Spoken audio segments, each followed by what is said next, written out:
Hello my lovely viewers, welcome to the channel once again. Valency को समझने से पहले सबसे इम्पॉर्टेंट है आप इस वीडियो को एंड तक देखें। प्लीज़ आई इंसिस्ट, बिकॉज अगर आपने ये वीडियो को एंड तक देख ली तो वैलेंसी आप बहुत ईजी वे में समझ जाओगे लाइक एनीथिंग। क्योंकि इस वीडियो में हम ये सीखने वाले हैं कि वैलेंसी की ज़रूरत क्यों पड़ी and why do atom combine. Atom अगर कंबाइन होते हैं तो वो कंबाइन होते क्यों हैं। So let's begin the video. तो हम स्टार्टिंग से स्टूडेंट ये पढ़ते आ रहे हैं कि atom can not exist alone in the nature. मतलब atom can not exist as a individual in the nature. मतलब atom can not exist in a free state. Correct. अब इस सेंटेंस को ज़रा साइड में रखना क्योंकि इस वीडियो में इसकी बहुत ज़रूरत होने वाली है। See some same type of atoms combines to form elements. ये तो हम जानते हैं स्टूडेंट कि सेम टाइप ऑफ एटम जब कंबाइन होते हैं तो एलिमेंट का फॉर्मेशन होता है, जस्ट लाइक हेयर, है ना। एटम ए कंबाइन होते हैं तो एलिमेंट का फॉर्मेशन होता है। ओके, बट नेचर में कुछ ही एलिमेंट ऐसे हैं जो कंबाइन करते ही नहीं है student. Yes, you have heard right, वो कंबाइन करते ही नहीं है। और वो कौन सारे एलिमेंट हैं, और वो अगर कंबाइन करते ही नहीं है तो क्यों नहीं करते हैं। So look here, Those elements are helium, neon, argon, krypton, xenon, radon। इसे अगर शॉर्ट फॉर्म में आपको याद रखने की ज़रूरत है, see you can learn this as he, knee, are, car, x, run. Okay, ठीक है, फिर से मैं रिपीट करती हूँ, ही, knee, are, car, x, run. So simple. Okay, तो 6 एलिमेंट्स नेचर में ऐसे प्रेजेंट है स्टूडेंट जो रिएक्ट करते नहीं हैं। और दुनिया में जितनी भी तमाम एटम हैं वो बस इसी 6 एलिमेंट की स्टेबिलिटी को अटेंड करने में लग जाती हैं। कैसे? देखो, इस 6 एलिमेंट को हम कलेक्टिवली बोलते हैं noble gas. Why? Because they are very noble, बहुत शरीफ हैं, ये किसी से झगड़ते नहीं हैं, ये किसी से रिएक्ट नहीं करते हैं, ये बड़ा स्टेबल है अपने लाइफ में। हम जैसे बोलते हैं ना, अरे वो इंसान को नोबल प्राइज़ मिला। नोबल का नाम मतलब ही होता है ना, बहुत पीसफुल, बहुत शरीफ, बहुत अच्छा, बहुत कुछ अच्छा काम करने वाला नोबल बंदा। सिमिलरली एटम की दुनिया में भी ऐसे ही होता है स्टूडेंट। तो इन्हें हम नोबल गैस बोलते हैं। ओके, नोबल एलिमेंट बोलते हैं, है ना। और इन्हें हम इनर्ट गैस भी बोलते हैं। ऑल्दो जब आप हायर सेशन में जाओगे तो नोबल गैस और इनर्ट गैस में कुछ डिफरेंसेस है, वो मैं बाद में क्लियर करूँगी। फिलहाल आप एज पर 9 स्टैंडर्ड सिलेबस आप इतना ही जान लो कि नोबल गैस 6 एलिमेंट होते हैं, helium, neon, argon, krypton, xenon, radon. ठीक है। और ये जो एलिमेंट है स्टूडेंट, ये कभी रिएक्ट नहीं करते हैं, इसीलिए हम इन्हें नोबल गैस कहते हैं। ये रिएक्ट क्यों नहीं करते हैं? Why? Because they are stable. जितने भी एटम हैं वो रिएक्ट क्यों करते हैं? क्योंकि भैया उन्हें स्टेबिलिटी गेन करनी होती है ना, तभी तो वो रिएक्ट करते हैं। तो जब मैं स्टेबल हूँ, जब एटम स्टेबल है तो वो रिएक्ट करेगा ही नहीं, है ना। जैसे आप अगर अपने लाइफ में स्टेबल हो, बहुत स्टेबल हो, तो आप अच्छे हो। करेक्ट, आपके पास जॉब है, फाइनेंशियल सपोर्ट है, एजुकेशन है, हाउस है, एवरीथिंग है, तो आप एक नोबल इंसान बन गए, है ना। और अगर आप अनस्टेबल हो, और अनस्टेबल हम किसे कहते हैं? अरे यार वो बंदा बड़ा अनस्टेबल है, बहुत पागल है, और पागल तो किसी के साथ भी रिएक्ट कर जाएगा, है ना। तो वो स्टेबिलिटी ढूंढने की कोशिश में लग जाएगा। ठीक है, तो नोबल गैस ऑलरेडी स्टेबल हैं तो इन्हें रिएक्ट करने की ज़रूरत ही नहीं है। That's why noble gas are called noble because they do not react. Why? Because they are stable. How? वो stable कैसे है? Because हमने इलेक्ट्रॉनिक कॉन्फ़िगरेशन में अपने प्रीवियस वीडियो में ये जाना है student, because their outermost orbit are completely filled। किसी भी एटम के अगर outermost orbit completely filled होते हैं मतलब वो स्टेबल हो जाते हैं।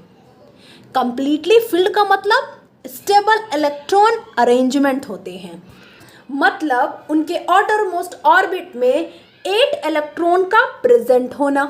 तो हमने कह दिया वो पर्टिकुलर एटम कंप्लीटली स्टेबल हो गया है। सी क्राइटेरिया स्टेबल इलेक्ट्रॉन अरेंजमेंट की ये है कि आउटरमोस्ट ऑर्बिट आपका कंप्लीटली फिल्ड होना चाहिए। कंप्लीटली फिल्ड मतलब उसमें 8 इलेक्ट्रॉन तो होना ही चाहिए बॉस। अगर जैसे ही आपके एटम के आउटरमोस्ट ऑर्बिट 8 इलेक्ट्रॉन को अचीव कर लेते हैं मतलब वो पर्टिकुलर एटम स्टेबल हो गया, मतलब उन्होंने ऑक्टेट लॉ को फॉलो कर लिया। 8 ऑक्टेट वर्ड ही 8 से ड्राइव हुआ है ना। और एक और कंडीशन है, अगर सपोज कर लो किसी भी एटम का आउटरमोस्ट ऑर्बिट के शेल है सपोज कर लो, जैसे हाइड्रोजन, हीलियम, है ना, इन दो एटम का आउटरमोस्ट ऑर्बिट सिर्फ के शेल है, मतलब सिर्फ एक ही ऑर्बिट इनके पास है, तो इनके आउटरमोस्ट ऑर्बिट में 2 इलेक्ट्रॉन्स होने चाहिए, मतलब ड्यूप्लेट। ओके, जैसे सपोज कर लो हाइड्रोजन की एटॉमिक नंबर 1 है, मतलब नंबर ऑफ प्रोटॉन 1 है, नंबर ऑफ प्रोटॉन 1 है मतलब नंबर ऑफ इलेक्ट्रॉन भी 1 होंगे। ओके, तो इस एक इलेक्ट्रॉन को हमने एटम के अंदर अरेंज कर दिया, तो आउटरमोस्ट ऑर्बिट में कितने इलेक्ट्रॉन हो गए? 1 इलेक्ट्रॉन हो गए। तो ये डुप्लेट लॉ को फॉलो कर रहा है? Of course not. Why? Because duplet law कहता है भाई साहब कि के शेल में, मतलब आउटरमोस्ट ऑर्बिट के के शेल में 2 इलेक्ट्रॉन की रिक्वायरमेंट तो होनी ही चाहिए, 2 से आप कम रख नहीं सकते हो और 2 से ज़्यादा आप रख नहीं सकते हो। ठीक है, तो 1 हो गया, मतलब ये हाइड्रोजन अनस्टेबल हो गया। ओके, हीलियम के साथ देखो, हीलियम के एटॉमिक नंबर क्या होते हैं मेरे लाल? 2। ओके, मतलब इनके इलेक्ट्रॉन की भी संख्या 2 होगी। तो चलो इसी 2 इलेक्ट्रॉन को हम फिल करते हैं। इलेक्ट्रॉनिक कॉन्फ़िगरेशन के वीडियो आप देखेंगे, वहाँ चीज़ें और क्लियर होंगी, टर्म्स एंड कंडीशन कैसे हम फिल करते हैं स्टेप बाय स्टेप। ओके, तो फर्स्ट ऑर्बिट में जिसे हम बोलते हैं के शेल, दिस इज द के शेल। ओके, के शेल में कितने सीट होते हैं इलेक्ट्रॉन के? 2 इलेक्ट्रॉन। आप 2 इलेक्ट्रॉन ही फिल कर सकते हैं, तो 2 इलेक्ट्रॉन हमने फिल कर दिया, बस हो गया। क्योंकि हीलियम के बाद तो 2 ही इलेक्ट्रॉन है और जो 2 इलेक्ट्रॉन थी वो ऑलरेडी हमने फिल कर दी, हो गया। ये इनका हो गया इलेक्ट्रॉनिक कॉन्फ़िगरेशन। इससे हमको ये समझ में आता है कि हीलियम ने ड्यूप्लेट लॉ को कंप्लीट कर दिया भाई साहब, मतलब के शेल में 2 इलेक्ट्रॉन कंप्लीट हो गए, मतलब helium is a stable atom, right.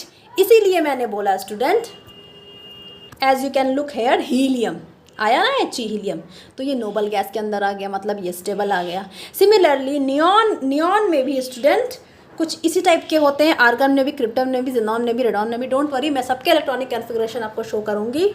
तो बस एटम को स्टूडेंट ये 2 कंडीशन फुलफिल करनी है। ये जहां 2 कंडीशन फुलफिल हो गई, मतलब आउटरमोस्ट ऑर्बिट में 8 इलेक्ट्रॉन आ गए, या अगर आउटरमोस्ट ऑर्बिट एटम का के शेल है तो 2 इलेक्ट्रॉन आ गए, ये स्टेबल हो गया, इन्हें रिएक्ट करने की जरूरत है ही नहीं।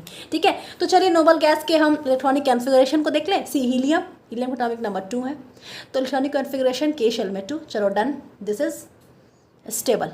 Now moving ahead towards the neon का एटॉमिक नंबर 10 है, तो हमने 8 + 2 10 फर्स्ट के शेल फिल हो गए। Then moving ahead to the L shell, क्योंकि स्टेप वाइज हम फिल करते हैं, फर्स्ट के शेल फिल करेंगे तब एल शेल फिल करेंगे, है ना।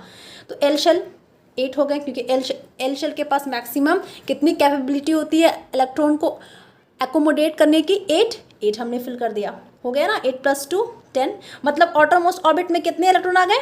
8 इलेक्ट्रॉन आ गए। चलो भाई साहब, ये भी हो गए स्टेबल।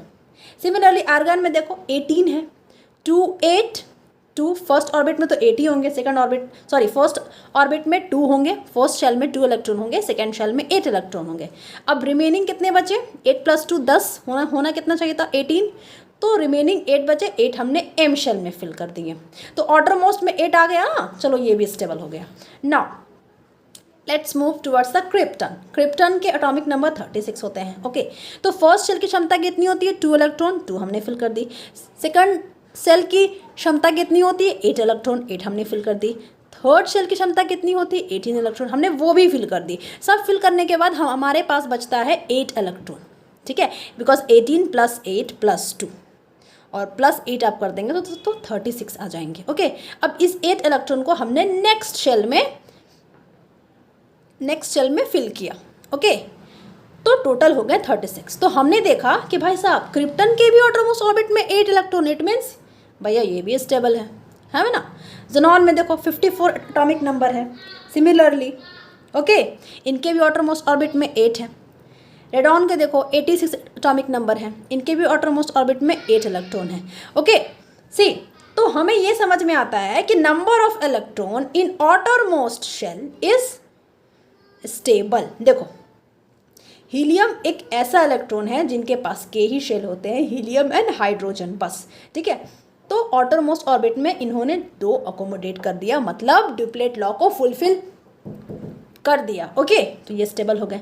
बाकी अपार्ट फ्रॉम हीलियम जितने भी एटम हैं इन सबको आउटरमोस्ट ऑर्बिट में 8 इलेक्ट्रॉन ही होनी चाहिए, तभी ये स्टेबल होंगे। तो देखो ना 8 इलेक्ट्रॉन है ना आउटरमोस्ट ऑर्बिट में, सबके पास है ना, तो ये स्टेबल हो गया ना। तो मैंने ये आपको करके दिखाया इलेक्ट्रॉनिक कॉन्फ़िगरेशन नोबल गैस की, मतलब इनर्ट गैस की। So this is how they become stable. How? क्योंकि इनके आउटरमोस्ट ऑर्बिट में 8 इलेक्ट्रॉन है, या अगर के शेल है तो के शेल में 2 इलेक्ट्रॉन है। इसका मतलब ये समझ में आता है स्टूडेंट कि number of electrons in the outermost orbit shell is 8, मतलब इनके वैलेंस शेल में 8 इलेक्ट्रॉन है, मतलब वैलेंस इलेक्ट्रॉन 8 है, ओके। ऑल्दो मैंने वैलेंस इलेक्ट्रॉन की वीडियो सेपरेट कर रखी है, you please go to the playlist of my channel structure of atoms, you will definitely gonna love the video, okay. So यहाँ तक तो चीज़ें क्लियर हो गई स्टूडेंट कि स्टेबल क्यों होते हैं, बिकॉज आउटरमोस्ट ऑर्बिट शेल में 8 इलेक्ट्रॉन कैसे भी करके आप अटेन कर दो, आप भैया स्टेबल हो गए। आप जैसे ही स्टेबल हुए आपको रिएक्ट करने की ज़रूरत नहीं है ना। तो बहुत सारे एटम, बहुत सारे क्या, मैं तो कहूँगी सिर्फ 6 ही एटम एलिमेंट ऐसे हैं प्रोडक्ट टेबल में जो स्टेबल हैं, बाकी बहुत सारे एलिमेंट ऐसे हैं जो अनस्टेबल हैं। अब वो अनस्टेबल हैं तो स्टेबिलिटी अटेंड करने के लिए वो रिएक्ट करते हैं। Got it? See, noble gas can exist in free state, और यही कंडीशन है स्टूडेंट जो हम स्टार्टिंग से पढ़ते आ रहे हैं ना, कि एटम, अभी जस्ट मैंने रिपीट किया ना कि एटम फ्री स्टेट में एग्जिस्ट नहीं कर सकता है, मतलब अकेला एटम नेचर में पाया नहीं जा सकता है, वो हमेशा कंबाइन होकर पाया जाएगा। क्यों? क्योंकि भाई साहब वो स्टेबल है ही नहीं, वो स्टेबल है ही नहीं। अगर वो स्टेबल होता तो वो नेचर में as a individual, as a एक एटम पाया जाता, just like the noble gas. ये जो आप देख रहे हो ना, helium, neon, argon, krypton, xenon, radon, मतलब हीनी, अर्कर, एक्सट्रॉन, है ना, ये नेचर में अकेले पाए जाते हैं। वाई? बिकॉज ये स्टेबल है। इसलिए बहुत सारे एटम स्टेबल नहीं है, इसलिए हम कहते हैं कि एटम नेचर में फ्री एग्जिस्ट नहीं करते। Most of the atom, not all the atom, mark it, most of the atom, okay। So for atom, stability means having the electron arrangement of an inert gas। inert gas की जो electron arrangement है atom के लिए stability का मतलब यही होता है भाई साहब, जो अभी मैंने बताया है ना। मतलब आउटरमोस्ट ऑर्बिट में 8 इलेक्ट्रॉन रख दो, और अगर आपके पास के शेल है तो उसमें 2 इलेक्ट्रॉन रख दो। ये एटम के भाषा में, एटम की दुनिया में यही स्टेबिलिटी का मतलब होता है, okay. So atom combine with one another to achieve the inert gas electronic configuration to become more stable, है ना। बस अब एटम की दौड़ इसी रेस में है, इसी झुंड में लगे हैं एटम के, भाई साहब कैसे भी इनर्ट गैस का जो इलेक्ट्रॉनिक कॉन्फ़िगरेशन है, मतलब आउटरमोस्ट ऑर्बिट में 8 होना चाहिए और फर्स्ट के शेल में 2 इलेक्ट्रॉन होना चाहिए, ये बस कैसे भी करके मैं इसे अचीव कर लूँ और मैं स्टेबल हो जाऊँगा, सॉरी, एटम हो जाएगा, ओके। तो देखो, और इसी स्टेबिलिटी को अटेन करने के लिए स्टूडेंट एटम कंबाइन होते हैं।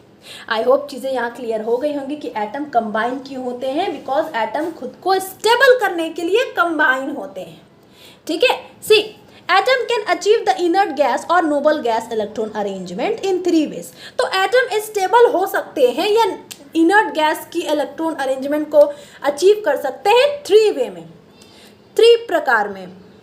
सबसे फर्स्ट स्टूडेंट, या तो एटम खुद में से एक इलेक्ट्रॉन या एक से अधिक इलेक्ट्रॉन लूज करेगा दूसरे एटम को, है ना, तब ये स्टेबल होगा। डोंट वरी, एग्जांपल्स के हेल्प से मैं आपको समझाऊंगी। या फिर एटम दूसरे एटम से एक या एक से अधिक इलेक्ट्रॉन गेन करेगा, कितना गेन करेगा ये सब बताऊंगी, डोंट वरी, तब वो स्टेबल होगा। या फिर एटम शेयरिंग करेंगे, मतलब मांडली करेंगे, एक दूसरे से शेयर मिल बांट करके खाएंगे, है ना, एक या अधिक इलेक्ट्रॉन किसी दूसरे एटम से मिल बांट के खाएंगे। मतलब कि भाई साहब आप एटम हो, आपको 1 इलेक्ट्रॉन की ज़रूरत है और ये एटम बोला है कि भाई साहब मुझे भी तो 1 ही इलेक्ट्रॉन की ज़रूरत है, तो ये दोनों क्या करेंगे, ये दोनों कंबाइन हो जाएंगे like this is the nucleus, okay. इसे न्यूक्लियस समझना, and this is the electron. ये दोनों मिल बांट करके कंबाइन हो जाएंगे, तो ये एक ऐसा मॉलिक्यूल बन जाएंगे। ओके, तो ऐसे एटम स्टेबल होते हैं, है ना। ठीक है, अब ये एक इलेक्ट्रॉन लेकर के भाग ना जाए या फिर ये एटम एक इलेक्ट्रॉन लेके भाग ना जाए, ये बात की बात है, ये हम हाई क्लासेस में पढ़ेंगे। तो इन दोनों एटम के बीच में बॉन्ड साइन होती है, जिसे हम कहते हैं ना student bond formation, covalent bond, बहुत सारे बॉन्ड होते हैं, बॉन्ड फॉर्मेशन, है ना। तो ये बॉन्ड उसी बॉन्ड होती है जो एक फोर्स की तरह एक्ट करती है। ओके, सो एटम अगर इलेक्ट्रॉन लूज किया स्टेबल होने के लिए, तो वो एटम एटम नहीं रहा, वो तो पॉजिटिवली चार्ज आयन हो गया, अब वो कटायन बन गया, है ना। और एटम जैसे ही गेन करेगा इलेक्ट्रॉन, तो वो नेगेटिवली चार्ज आयन हो जाएगा, बिकॉज हमने ये पढ़ा है इलेक्ट्रॉन गेन करना मतलब इलेक्ट्रॉन पे चार्ज कौन सी होती है, नेगेटिव। ओके, तो अगर आप दूसरे की नेगेटिविटी गेन कर रहे हो तो आप नेगेटिव इंसान हो जाओगे ना, नेगेटिवली चार्ज आयन हो जाओगे और आप हो जाओगे एनायन। जैसे सपोज कर लो Na मैंने लिखा, this is sodium. Okay, don't worry, आगे बहुत सारी चीज़ें क्लियर होंगी। दिस इज सोडियम, ठीक है। अब सोडियम ने खुद को स्टेबल करने के लिए सपोज कर लो किसी दूसरे एटम को खुद के इलेक्ट्रॉन दे दिया। कितना देंगे, क्यों देंगे, ये हम बाद में पढ़ेंगे जब वैलेंसी हम पढ़ेंगे। ओके, एग्जाम्पल दे रहे हैं, ठीक है। तो क्या हो गया, तो ये सोडियम नहीं रहा, अब ये सोडियम आयन बन गया। जैसे ही सोडियम ने खुद में से इलेक्ट्रॉन लूज किया तो इस पर पॉजिटिव चार्ज आ गया, है ना। मतलब खुद की नेगेटिविटी किसी को दे दी भाई साहब, तो ये पॉजिटिव इंसान हो गया ना, तो पॉजिटिव चार्ज हो गया। तो अब ये सोडियम नहीं रहा मेरे लाल, ये बन गया सोडियम आयन। कौन सा आयन, पॉजिटिव चार्ज आ गई, कैटायन। गॉट इट, ठीक है। अब कितने इलेक्ट्रॉन इनको चाहिए स्टेबल होने के लिए, ये हम पढ़ेंगे वैलेंसी के सेशन में, नेक्स्ट वीडियो में। डोंट वरी, वहाँ चीज़ें और क्लियर होंगी। यहाँ पर मैं आपको बस ये समझा रही हूँ कि वैलेंसी की ज़रूरत क्यों पड़ती है और एटम कंबाइन होते तो क्यों होते हैं। Now the last one, see, if element has 1, 2 or 3 electron in outermost shell of its atom, अगर एलिमेंट के पास या एटम के पास 1, 2 या 3 इलेक्ट्रॉन है इनके outermost शेल में, है ना, तो ये खुद में से इतने इलेक्ट्रॉन, दीज इलेक्ट्रॉन चाहिए, तब ये 1 इलेक्ट्रॉन लूज करें या 2 इलेक्ट्रॉन लूज करें या 3 इलेक्ट्रॉन लूज करें, ये लूज करके इनर्ट गैस का इलेक्ट्रॉन अचीव करेंगे, मतलब खुद को स्टेबल करेंगे। अगर इनके आउटर मोस्ट ऑर्बिट में 1 हो, 2 हो या 3 इलेक्ट्रॉन हो, ठीक है, तो ये क्या करेंगे, ये लूज कर देंगे। याद रखना 1, 2, 3 रहेगा तो ये इलेक्ट्रॉन लूज करेगा। वैसे याद करने की ज़रूरत नहीं है, इतना रेगुलर रिपीटेशन होगा कि आपको ये जनरली याद हो जाएगा, कोई रॉकेट साइंस नहीं है। Okay, see, if element has 5, 6 और 7, अगर एटम या एलिमेंट के पास 5, 6 या 7 इलेक्ट्रॉन है इनके आउटर मोस्ट शेल में, तो ये क्या करेंगे, ये इलेक्ट्रॉन को गेन करेंगे, एक्सेप्ट करेंगे स्टेबिलिटी अटेंड करने के लिए और खुद को स्टेबल कर लेंगे। ओके, याद रखना 1, 2, 3 रहेगा तो ये लूज करेगा इलेक्ट्रॉन आउटर मोस्ट ऑर्बिट में। इनर ऑर्बिट की तो बात ही नहीं चल रही है, आउटर मोस्ट ऑर्बिट की बात चल रही है। ओके, अगर इनके पास 5, 6, 7 इलेक्ट्रॉन रहेंगे तो ये गेन करेंगे, एक्सेप्ट करेंगे। ओके, और एक बात और ध्यान से समझना, अगर इनके पास 4 इलेक्ट्रॉन आ गए आउटर मोस्ट शेल में, तो ये ना तो एक्सेप्ट करेंगे electron, why, because law says कि ऑक्टेट लॉ को फुलफिल करिए, मतलब आउटर मोस्ट ऑर्बिट में 8 इलेक्ट्रॉन होना चाहिए, है ना। तो 4 तो पहले से मौजूद है ना, पहले से 8 इलेक्ट्रॉन चाहिए, मतलब कि 4 इन्हें गेन करनी पड़ेगी, या फिर ये 4 को लूज कर दे तो इसमें बहुत ज़्यादा एनर्जी लगती है, बहुत ज़्यादा एनर्जी लगेगी। इसलिए इस सिचुएशन में क्या करेंगे स्टूडेंट कि एटम ना तो लूज करेगा 4 इलेक्ट्रॉन, ना फिर ये गेन करेंगे। ये क्या करेंगे, ये दूसरे एटम के साथ शेयर कर लेंगे, शेयर करेंगे, ठीक है। If an element has 4 electrons in the outermost shell of its atom, then it can neither lose 4 electron or nor gain 4 electron due to energy conservation. It can only share its 4 outermost electron with 4 electron of other atom.